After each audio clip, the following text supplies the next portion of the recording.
Hemelse Vader, ja, dankie dat ons hier kan wees, hierdie naweek, baie is bitter besig, en ek glo nie een van ons wil op hierdie paaie wees as dit nie moet nie. Selfs dit wat ons, die pad hiernatoe is al vol gevare en dinge wat ons lewens bedreig, maar ons is hier, U beskerm ons en ons dankie Here dat ons veilig hier is. Ons bid ook vir die wat op die pad gaan wees en is, ook van ons gemeente en van u kerk, Here, dat U ons almal sal beskerm, dat ons nog 'n dag kan leef onder mekaar en U koninkryk kan uitbrei. Here, dankie vir die geleentheid ook om U woord te kan voorbring vandag, om 'n boodskap te kan hê.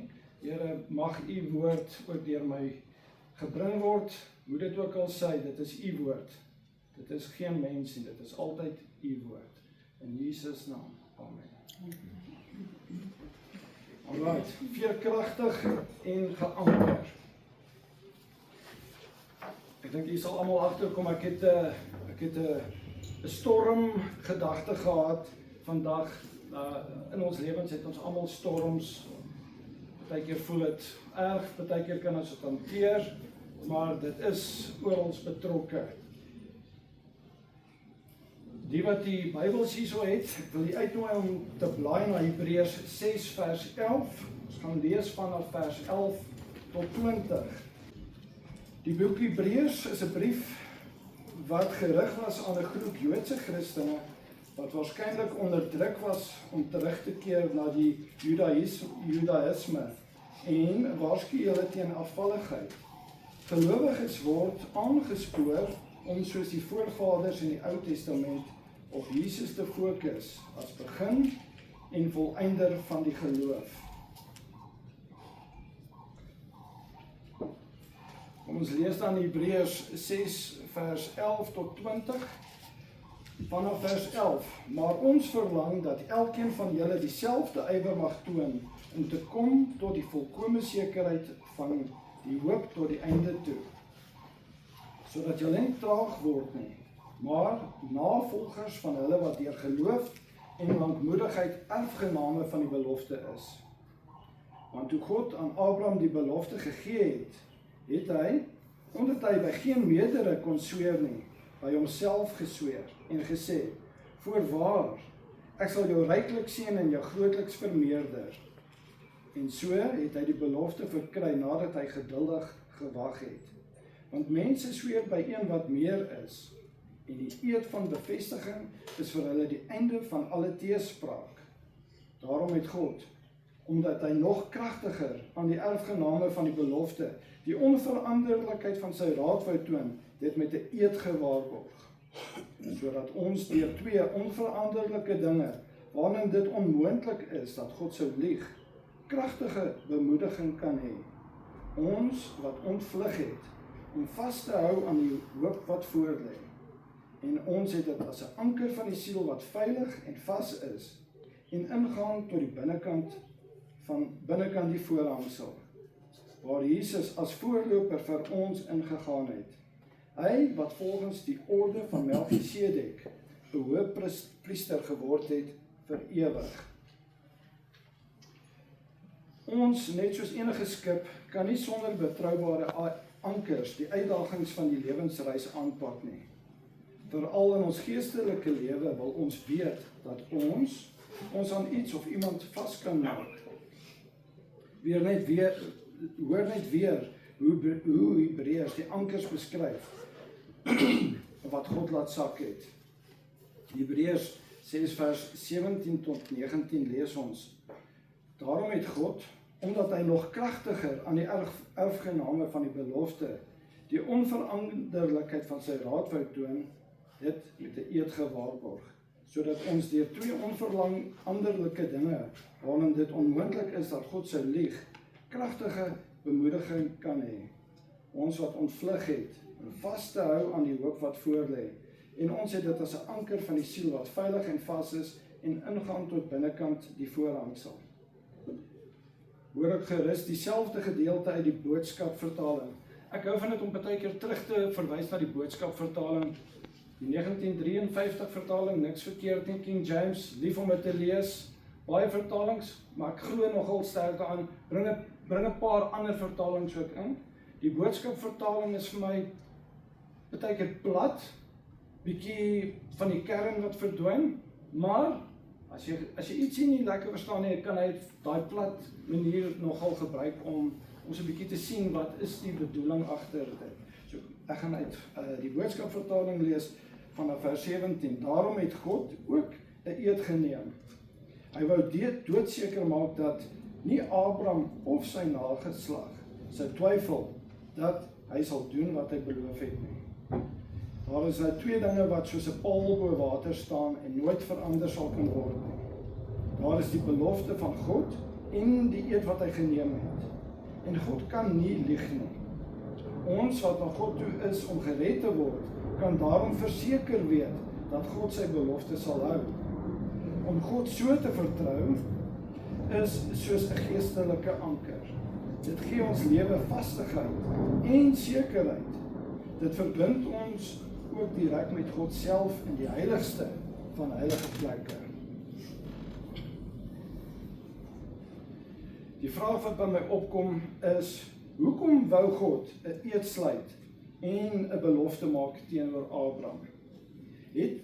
Hy het Abraham niks geskuld nie. Abraham was ook geen engeltjie nie. So hoekom het God dit goed gedink om dit te doen? Vers 17 sê dat God die onveranderlikheid van sy raad wou toon. Dit was 'n baie besonderse oomblik vir Abraham en dis ook vir sy nageslag wat ons insluit. God het dit goed gedink om vir ons te wys waar ons ankers kan laat sak, stewig vas in sy onveranderlikheid. Kom ons kyk ook na die verskil tussen 'n eed en 'n belofte. 'n Eed is 'n plegtige, dikwels wetlike of godsdienstige belofte wat met 'n beroep op 'n hoër gesag soos God of die reg bekragtig word, terwyl 'n belofte 'n persoonlike onderneming is om iets te doen. 'n Eed dra swaarder gevolge, soos strafregtelike vervolging vir myn-eed, terwyl beloftes primêr op eer en vertroue gebaseer is. Die belofte en eed was 'n kontrak wat God gesluit het met Abraham. God het dus ook sy eer op die spel geplaas. En hoekom is dit nodig dat God sy onveranderlikheid aan ons bied? Want enige iemand en almal weet dat die lewe nie ophou gebeur nie. 'n Gewone dag kan baie uitdagings oor ons pad bring. Maar moeilike dae kan so storms voel. En dan is daar die dae wat soos 'n ton baksteen op ons afkom. Ek dink ons almal het baie van hulle in hierdie laaste tye. Dis die dae wat ons waar ons ankers behoorlik getoets word. Hebreërs 16 vers 33 lees as volg. Dit het ek vir julle gesê dat julle my vrede kan hê. In die wêreld sal julle verdrukking hê. Maar 'n goeie moed. Ek het die wêreld oorwin. Dus, die storms is gewaarborg, maar die uitkoms is verseker. Ons het gewoond geraak aan 'n kultuur waar ons goeie uitkomste wil waarborg, soos byvoorbeeld ons beroepsbesluite moet altyd in die kol wees. Ons koop gou die volgende boek met 15 stappe na sukses vir daardie beter beroep. Ons sal studeer en leer wat ons moet, solank ons net vooruit kan kom. Ons vat ook geen nonsens van verkeersbeamptes nie. Ons weet mos die man is al ewig dors en daarom is dit mos net reg om vir hom ietsie te gee om 'n koeldrankie te gaan koop en natuurlik ook te vergeet van ons verkeersoortredinge. En as jy deesdae deur 'n bestuurskool vir jou lisensie gaan, kry jy twee opsies vir die dag wat jy gaan vir die toets. Die Tata met chance weergawe waar jy self probeer en die guaranteed weergawe. Ek wil net sê ek het nou in die week toevallig direk daarmee te doen gehad. Ek probeer nou ook 'n kode 14 lisensie doen en die ou het my nie eens die opsie gebied vir 'n Tata met chance. Hy het gesê dit is guaranteed en jy gaan meer betaal. Weet nie hoe mense daar in so 'n land, wel, ons bly in hierdie land, ja. Jy kan eerlik wees en reg probeer doen en die kans staan om te slaag of om te dop, of opsie 2 vat wat vir jou die lisensie waarborg. Soos dit verduidelik word, is dit natuurlik nie oneerlik nie. Die toetsbeampte sien net nie alles raak nie. Dit kos natuurlik ook heel wat meer vir die tweede opsie. Ja, dan kan enige persoon wat al besigheid gedoen het in hierdie land en veral met die staat boeke skryf oor hoe omkopery nie geskimp word nie, maar op aangedring word. Maar ons moet eerder die soort transaksies vermy.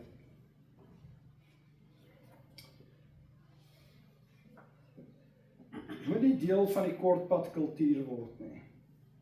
Ons dink amper instinktief aan 'n manier om die storms te vermy.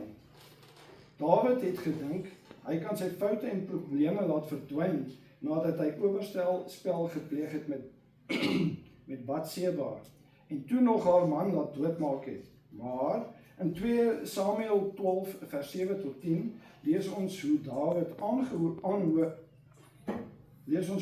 aanhoor dat sy eie planne nie net slegte planne was nie, maar dat God homself nie sou oorsien nie. Hy het gedink sy ankers het mooi stewig in sy koningskap vasgelê, maar toe stuur God sy profeet Nathan om hom vas te vat en te wys dat sy ankers te lig was. Hoor hoe Nathan hom reguit aanspreek. In vers 7 lees ons, toe sê Nathan vir Dawid, U is die man. So sê die Here, die God van Israel, ek het jou as koning gesalf oor Israel, en ek het jou gered uit die hand van Saul, en ek het die huis van jou Heer aan jou gegee, en die vroue van jou Heer in jou skoot, en ek het die huis van Israel en Juda aan jou gegee, en as dit te min was, sou ek aan jou nog meer sulke dinge daarby wou voeg. Waarom het jy die woord van die Here verag deur te doen wat verkeerd is in sy oë? Uria, die Hitit, het jy met die swaard verslaan, en sy vrou het jy vir jou as vrou geneem, nadat jy hom deur die swaard van die kinders van Ammon vermoor het. En nou sal die swaard vir ewig van jou huis nie wyk nie, omrede dat jy my verag het, en die vrou van Uria, die Hitit, geneem het om jou vrou te wees.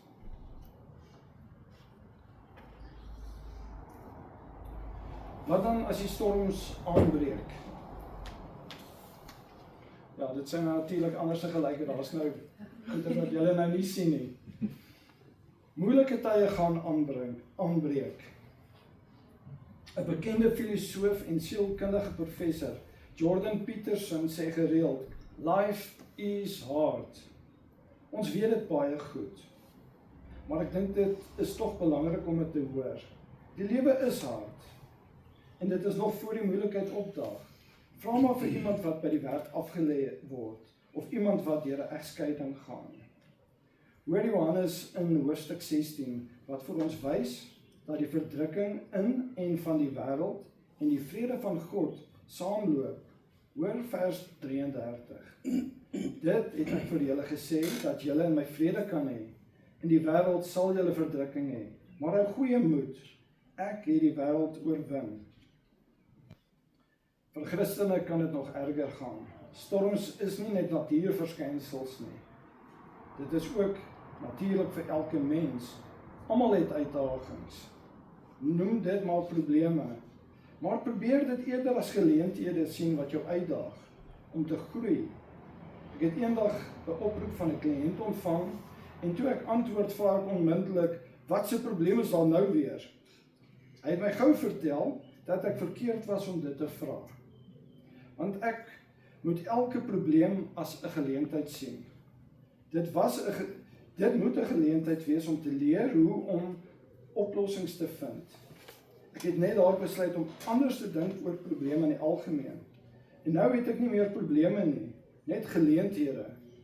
Ek moet erken dat sommige geleenthede maar eerder by die huis kan bly.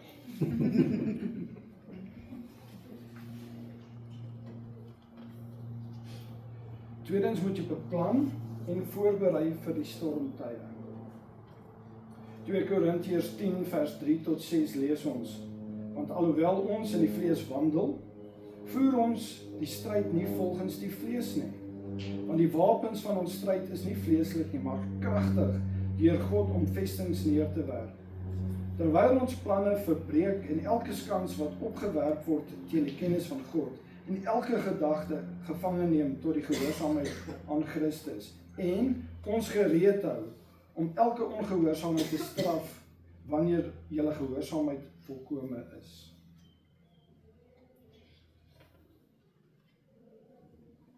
Ek mag dalk verkeerd wees as ek nou 'n stelling maak dat ons Suid-Afrikaners groot doenmense is en minder beplan en voorberei mense is.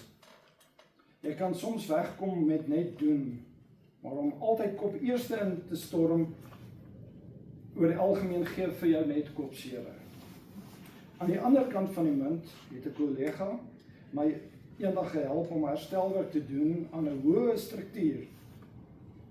Hy het my geleer dat ek te veel voorberei en beplan het. Ek wou nog sy opinie hoor oor hoe ons die projek moes begin en dan ter stapsgewys hanteer. Toe sê hy net, kom ons begin net. En toe loop hy. Ons het toe net weggespring en toegelaat dat ons vaardigheid ons lei. Dit het daardie keer gewerk om net te begin. 'n ander voorbeeld.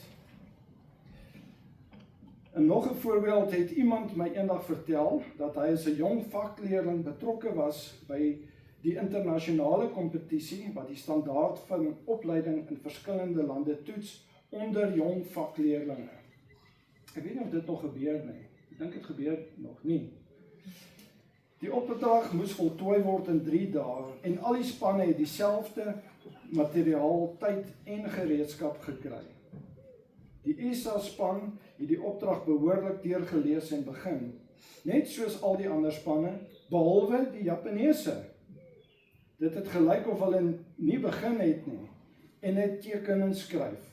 'n halwe dag later het hulle begin, maar nie met die opdrag nie. Hulle het spesiale gereedskapstukke gemaak en teen die einde van die eerste dag was hulle aan die gang.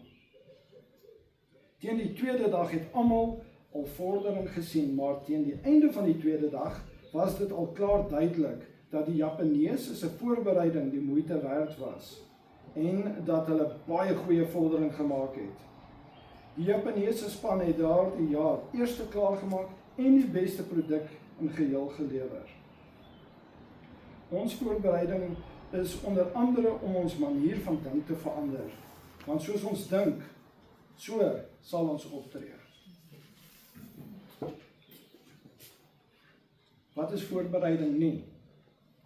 Voorbereiding is nie om te skuil agter die regte vriende, agter mense met invloed nie, of om iemand te soek om te blameer, in geval ons dinge nie uitwerk nie. Ons moet self betrokke raak by goeie waardes aanleer en goeie optrede uitleef.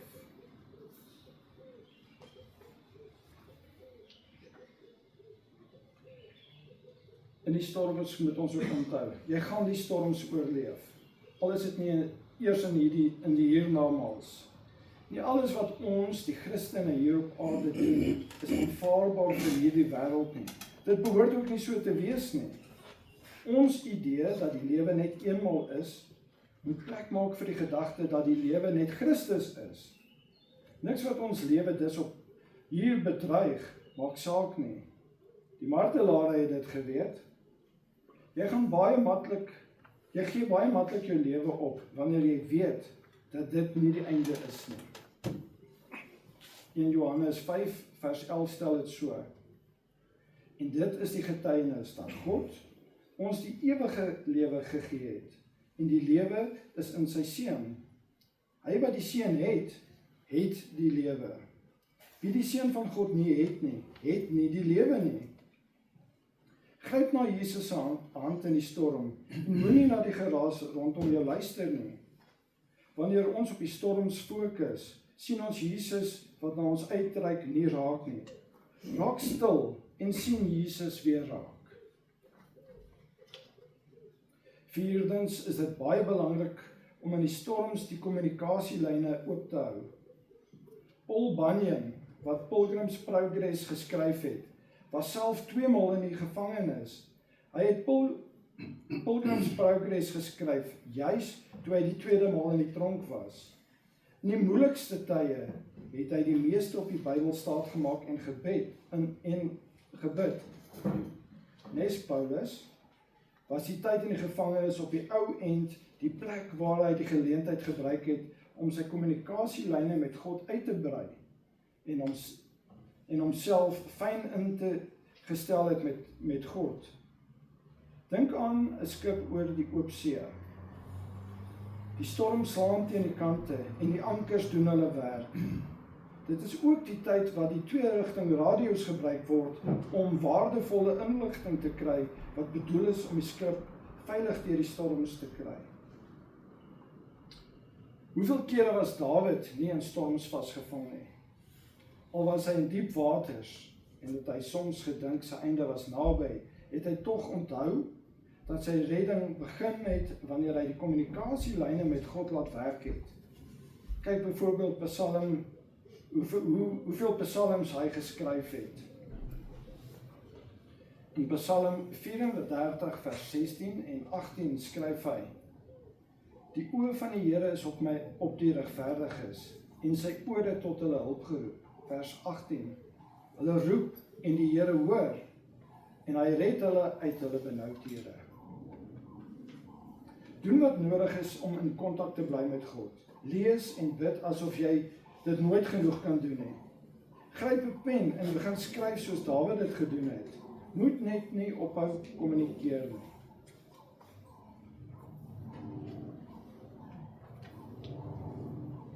Onthou ek, daar is hulp.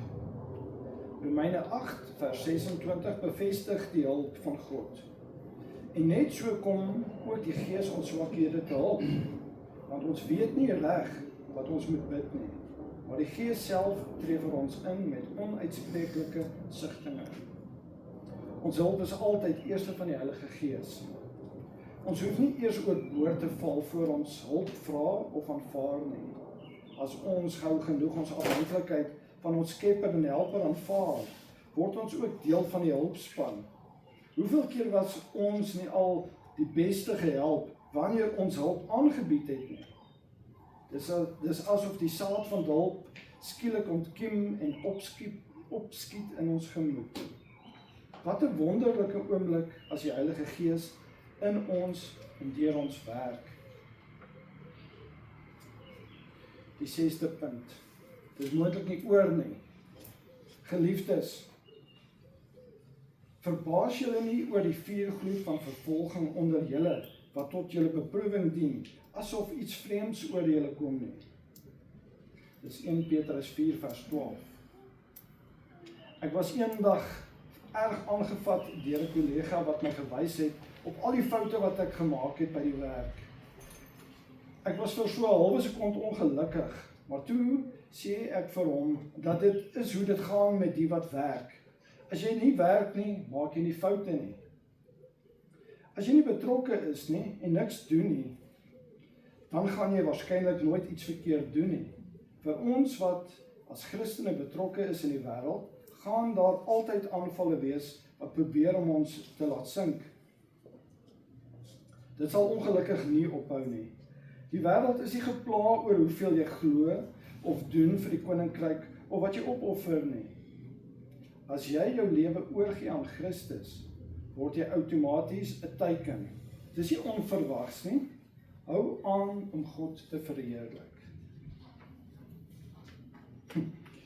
Okay, ek gaan hierdie ene moet ophou.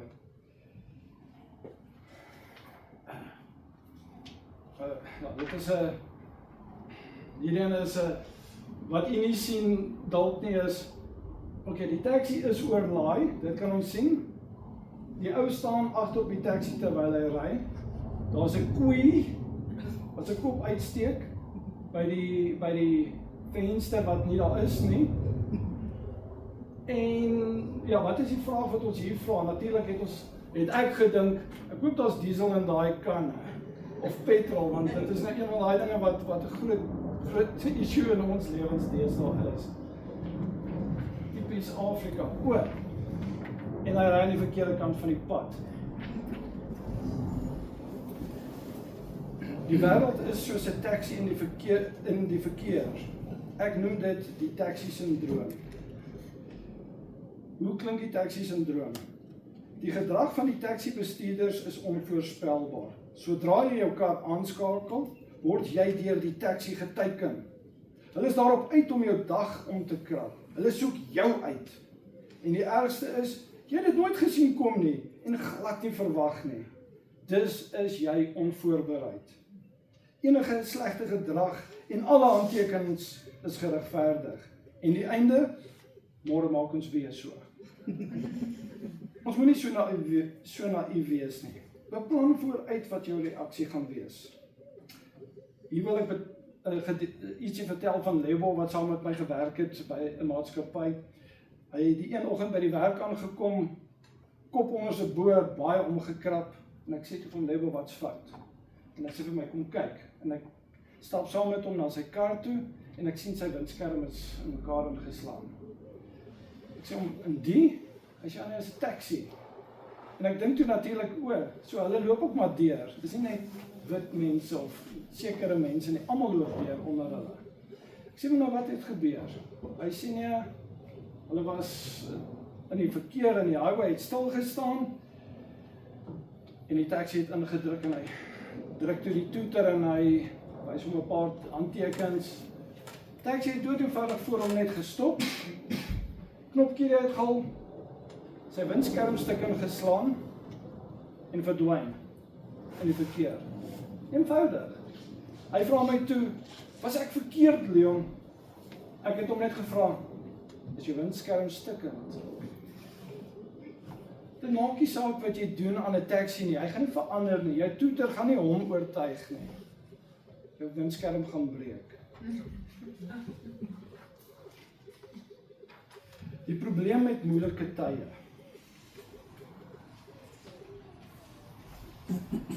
Ons vergeet wie aan die stuur is. Psalm 103 vers 13 lees ons. Soos 'n vader hom ontferm oor die kinders, so ontferm die Here hom oor die wat hom vrees. Bly kalm. Jy is nie op 'n boot sonder 'n eindbestemming nie. Nog nooit in die geskiedenis het God sy kinders deur storms laat gaan en net teruggestaan nie. Alles was voor die skepping onder sy beheer en sal tot in alle ewigheid binne sy beheer bly.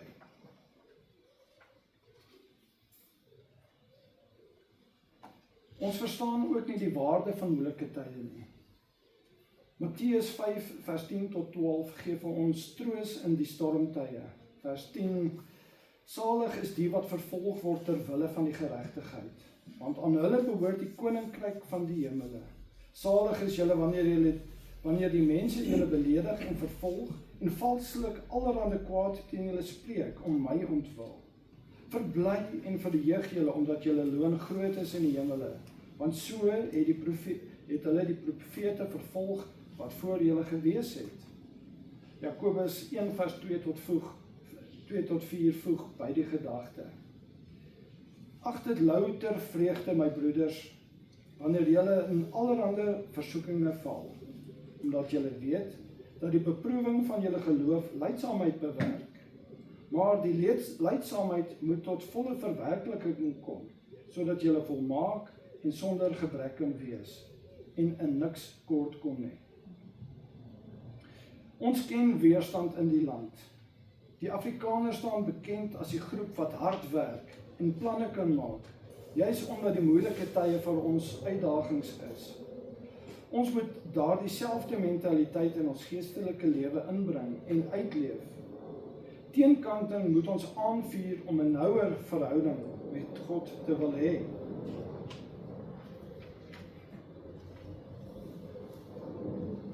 Ons voel ook maklik persoonlik aangeval, soos wat ons lees ook in 1 Konings 19 vers 2 tot 4.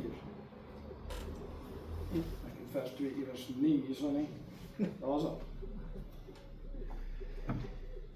Ja, selfs die groot profeet Elia het persoonlik aangeval gevoel na God deur hom die Baal-profete uitgewis het. Hy laat toe dat koning Agab en sy vrou Isabel hom sy fokus laat verloor. Ons lees vanaf vers 2. Daarop stuur Isabel 'n boodskapper na Elia om te sê: Mag die gode so doen en so daarin toeding. Sekerlik sal ek môre sulke tyd jou siel maak soos die siel van een van hulle. Toe hy dit sien, het hy hom klaargemaak en ter wille van sy lewe weggegaan. En toe hy in Berseba in Juda aangekom het, het hy sy dienaar daar laat agterbly. Maar self het hy 'n dagreis ver die woestyn ingegaan en daaronder 'n besembos gaan sit en gewens dat hy mag sterwe. En hy sê, dis genoeg, neem nou my siel weg, Here, want ek is nie beter as my voorvaders nie. As ons fokus verloor, gaan ons ook dink dat ons alleen is. So was dit ook met Jesaja. As ons in Jesaja 5 vers 17 tot 18 lees. Ek het nie gesit in 'n vergadering van spotters, of was nie uitgelate nie. Vanweë u hand het ek alleen gesit, want u het my met grimmigheid vervul. Waarom is my smart ewigdurend en my wond ongeneeslik? Dit weier om gesond te word. Sou u vir my waarlik wees soos 'n bedrieglike stroom, waters wat nie standhoudend is nie?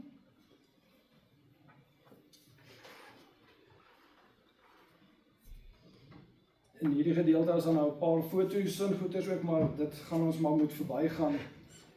Ons moet goed geanker wees. Die kaptein van 'n skip kan nie net op die krag en ontwerp van die skip staatmaak wanneer die golwe en wind teen die kante dryf nie. Gebruik die ankers, want die ankers is betroubaar en altyd gereed. Ek gaan tog wys, hierdie ankers is passief, veral op die passasiersbote en hierdie vragskepe.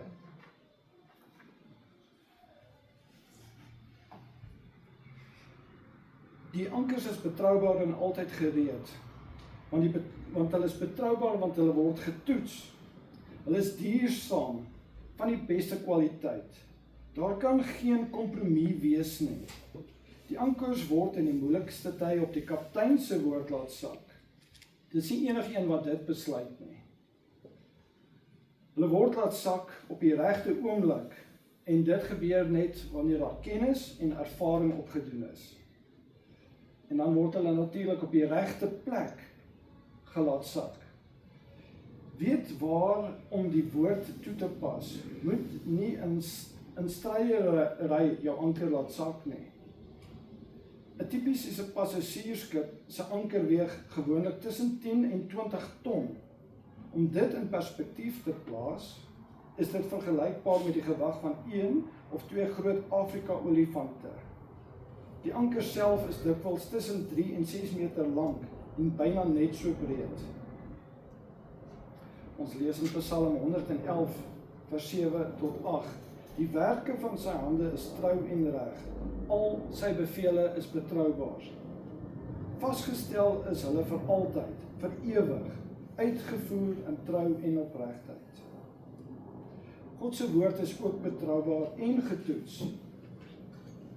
Gaan raak swaar in die woord en in die geloof. Ankers is ook sterk.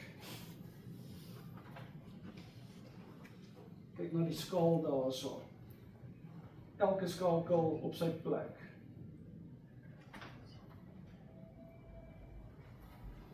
Voor installasie is daar 'n paar dinge wat gebeur met so 'n anker en die kettinge. Hulle gaan deur 'n breektoets. Hulle word nie net geïnstalleer nie. Ons word ook tot op breekpunt soms getoets. Maar ons moet onthou, dit bou ons karakter en gee ons selfvertroue.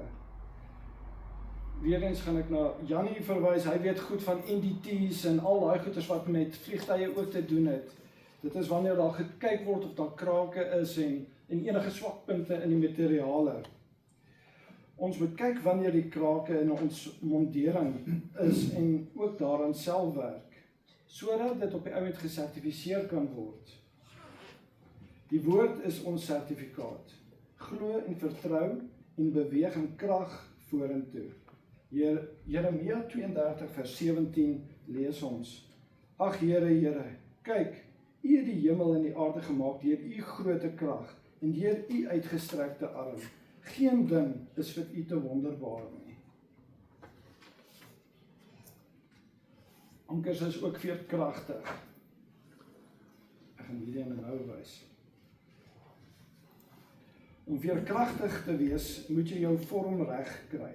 Die vorm van die ketting wat op die bodem lê, doen meeste van die werk om die ruk en pluk van die storms te absorbeer.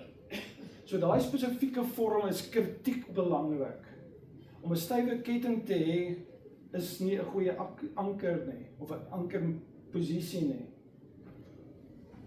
Ek sal, ek gaan dit nou nie kan demonstreer nie. Soos wat die storm strek, is daar beweegruimte sodat die ketting sy werk kan doen en dan natuurlik die gewig van die ketting ook alles speel saam om die skokke te absorbeer. As die geestelike aanvalle kom, is die kennis van die woord en die vertrou in God se almag die veerkragtigheid wat die spanning absorbeer. Jy word veerkragtig as jy tyd spandeer in gebed. En jy het daarvan gepraat, dat ons moet aanhou bid, vir mekaar en vir onsself ook. Ons moet tyd in stil gebed en tyd in loopgebed spandeer. Ek noem dit loopgebed, want dit is wat ons moet doen deur die dag. As ons 'n moeilike tyd het, goeie tye ook, loop en bid. Ons hoef nie altyd net in 'n stil plek te verdwyn nie. Ons kan ook op ons voete bid. Psalm 119 vers 97 lees ons: Hoe lief het ek u wet, dit is my bepeinsing die hele dag. Ek dink dit is iets wat ons vir onsself nogal moet aanleer en eintlik toepas. En dan moet ons, wat die ou mense genoem het, boeke vat. Lees alleen en lees ook as gesin. Lees ondersoekend.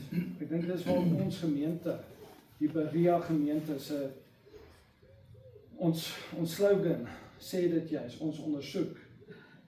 Psalm 119 vers 47 tot 48 lees ons: En ek wil my verlustig in u gebooie wat ek lief het, en my hande ophef na u gebooie wat ek lief het, en u insettinge oordink.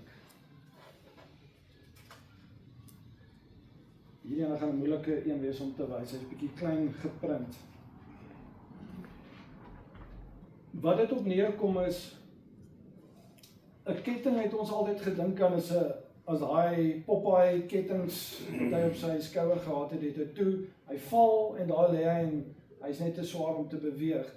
Vandag se ankers werk anderste. Hy het die ketting en dan het hy twee punte wat kan beweeg, kan pivot op daardie punt, en soos wat die storm strek, grou hy in, en dan op die ou end byt hy behoorlik vas. Dit is maar wat hierdie gedeelte of hierdie prentjies voorstel, en hy grou behoorlik vas. Meer spanning, dieper grou. Die kaptein kan nie net op die krag, dit klaar, die lengte van die ketting raak ook nie gou op in die met die ankers nie.